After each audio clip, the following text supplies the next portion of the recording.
In this presentation, I'm going to be talking about my blog and how it helped me learn what it means to become digitally literate. I use WordPress as a platform to express my creativity and thoughts on my wide range of interests. It was important for me to use my other social media platforms such as Twitter and Facebook in order to draw in an audience for my blog. Bloggers use multiple social media outlets in order to connect with their audience, which creates a more personal connection that reaches far beyond the screen. This is why I incorporated other platforms onto my site, like Twitter, Pinterest, as well as a Bloggerel onto the side that links to some of my favorite bloggers' websites. Linking things is an important part of being digitally literate.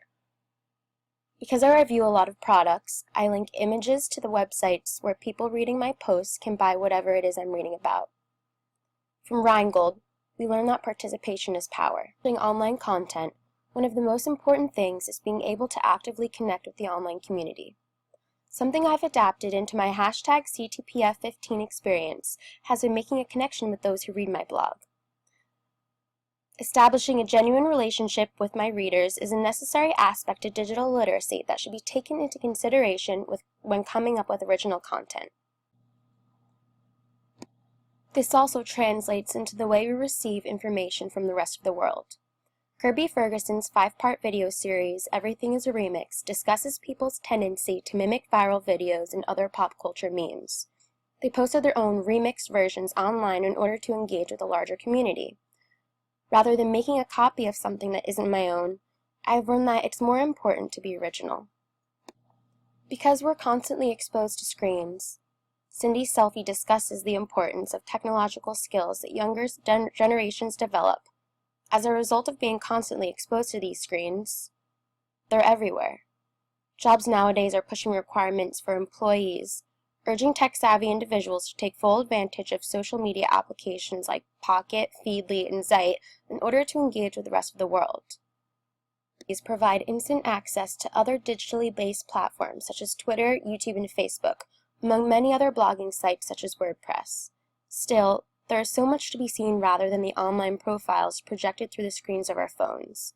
In a sense, having access to an online community is right at our fingertips. Having access to these things adds a pressure to engage in participatory culture. Before we had instant messaging and the internet, thoughts were meant to be written down on paper. When we discussed digital literacy in class, we watched the video, The Machine is Using Us, by Michael Wesch, which made me think about the value of the written word. When we pick up a pencil and paper, we have the ability to communicate an idea by erasing and rewriting it. However, when something is written online, it is there forever, and anyone can see it. This aspect of being a web user can be both a blessing and a curse. Digitally literate. It's so important to be aware of where our information is coming from and how we are receiving it. This issue is touched upon in Jon Ronson's book, So You've Been Publicly Shamed. We've learned that not everything we think we have ownership of on the internet is entirely our own. When we put something on a private setting, there's a chance that it's not actually going to stay private. I've learned that it's important for me to consider the permanence of my post, which ultimately makes me think about how someone interprets the content that I'm writing before I plan on uploading it. It shows how I categorize my posts and how I want other people to find them based upon a keyword. This can be applied to what we learned from Pariser's article about filter bubbles, suggesting that the cookies embedded into search engines and sites like Facebook automatically lead back to a source that someone has previously visited. We have Facebook creating advertisements for me based upon my previous searches.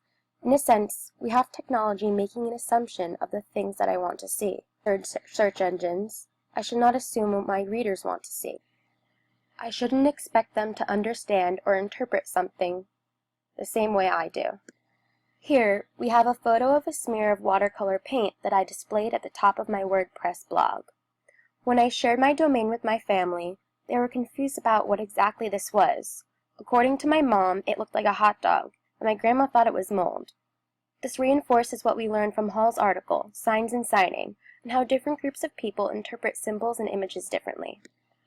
This aspect of digital literacy helped me learn more about the audience of my blog. In doing so, I downloaded the widget Google Analytics. Features within this application allows me to see the traffic within my site, such as where the traffic sources were coming from, for how long, and where they accessed it. I was fascinated to find that wherever I shared a blog post on Twitter or Facebook, I could see exactly how many page views I got. Google Analytics also features something where you can see the demographic, which includes different parts of the world and how frequently that location is viewing it. This really enabled me to see what kinds of posts people liked reading the most, which is something I kept in mind when writing a new blog post. Thanks to an audience to gain views, it is also important for us as content creators to write things for ourselves. In Kevin Kelly's article called We Are the Web, he discusses how the growth and expansion of internet resulted in an entirely new industry, bringing light to why people wanted to even start blogging, stating that, "I write for my own delight and benefit of friends. The web extends my passion to a far wider group at no extra cost or effort." This is something that our class picked up on when doing our phone diaries.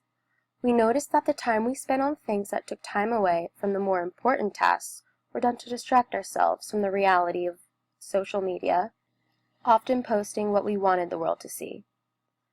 This made me think about the content I was posting on my blog. Was it for the sake of pleasing others, or was it something I was actually going to be proud of? It traces back to the feeling when we write our first blog posts.